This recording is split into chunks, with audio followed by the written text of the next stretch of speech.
একসময় সুপারি বাগানে খোল পড়ে পচে যেত।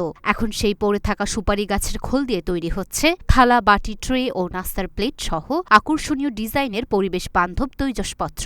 এতে করে পরিবেশ ক্ষতিকর প্লাস্টিক পণ্য থেকে রক্ষা পাচ্ছে। বাজারে বিদ্যমান প্লাস্টিকের ওয়ান টাইম বা একবার ব্যবহার উপযোগী প্লেটের বিকল্প হিসেবে পঞ্চগড়ে চাহিদা বাড়ছে সুপারি গাছের খোল দিয়ে তৈরি প্লেট, গ্লাস, বাটির।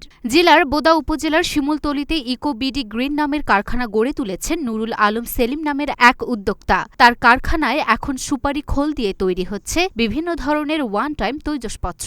জানা যায়, কারখানাটির মালিক নুরুল আলম সেলিম কর্মসূত্রে ঢাকায় থাকেন। 2023 সালের অক্টোবরে শিমুলতলীতে গড়ে তোলেন সুপারি খোলের তৈজসপত্র তৈরির ইকোবিডি গ্রিন নামের কারখানাটি। কারখানা দেওয়ার পর থেকে জেলার বিভিন্ন এলাকায় সুপারি চাষিদের কাছ থেকে সংগ্রহ করা হচ্ছে সুপারি খোল। গ্রামীণ জনপদে পড়ে থাকা সুপারি গাছের খোল দিয়ে বাড়ির উঠোনে শিশুদের খেলার উপকরণ ও গৃহিণীদের জ্বালানি হিসেবে ব্যবহার হলেও সে সুপারি খোল এখন বাহারি তৈজসপত্র তৈরির কাঁচামাল হয়ে উঠেছে। এ থেকে উৎপাদিত তৈজসপত্র বিক্রি হচ্ছে দেশ বিদেশে। অন টাইম প্লেট আমাদের মূলত যে মানুষের যে একটা প্লাস্টিকের প্লেট পাওয়া যায় অন টাইম, সেটাকে হাতে নিয়ে কিন্তু খাবার খাওয়াও যায় না, কোনো জায়গায় নিয়ে যাওয়া যায় না, ফিরে যায়, খাবার পড়ে যায়। আর আমাদের এই অন টাইম প্লেট আপনি যেভাবে খুশি সেভাবে ইউজ করতে পারবেন। ইউজ করার পরবর্তী যখন আপনি ফালাই দিবেন, ফালাই দেওয়ার পরে এটা কিন্তু ঘষে বেরাবে না কোনো জায়গায়। যে কোনো জায়গায় ফালাবেন ওই জায়গায় পচে এটা একটা জৈব একটা সার, অনেক ভালো একটা সার তৈরি হয়। আর ওই সাদা ওয়ান টাইম প্লেটটা এটা সার হতে পারে না, ওইটা সব সময় ছিঁড়ে ভাঙে সব দিকে উড়ে বেড়ায়।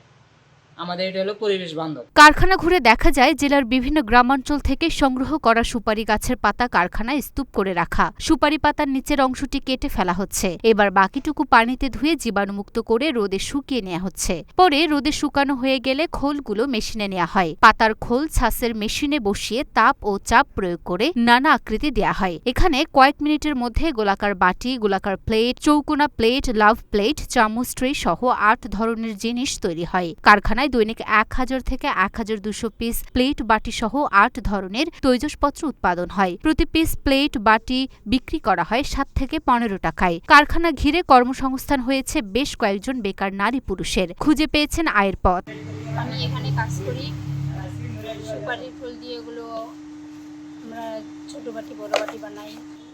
এইখান থেকে যেটা টাকা আমরা পাই, আমাদের সংসারে লাগতেছে, বাচ্চার লেখাপড়া আমরা কিছু কিছু চালাইতে পারতেছি, স্বামীকে দিতে পারছি, আমাদেরও কিছু। ইকোবিডি কোম্পানিতে আমরা এখানে সবাই মিলে কাজ করি। এই কোম্পানি আসায় আমাদের অনেক সুবিধা হয়েছে। বাড়ির পাশে একটা কোম্পানি, আগে আমি কিছুই করতাম না, এখন বাড়ির কাছে ফ্যাক্টরি হয়, আমাদের একটু সুবিধা হয়েছে।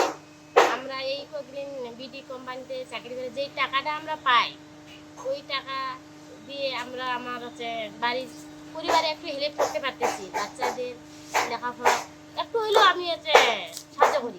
নারীরা এই আয় দিয়ে তাদের সংসারে স্বামী ও সন্তানদের লেখাপড়ার খরচ চালাতে পারছেন।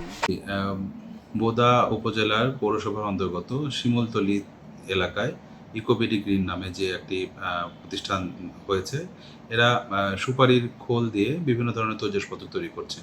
নিঃসন্দেহে এটা একটা প্রশংসনীয় উদ্যোগ। আমরা বিশ্বাস করি যে এর মাধ্যমে গ্রামীণ অর্থনীতি যেমন উন্নয়ন হবে, তেমনি বেকারত্ব সহ বেকারত্ব দূরীকরণ এবং নতুন কর্মসংস্থানের সৃষ্টি হবে।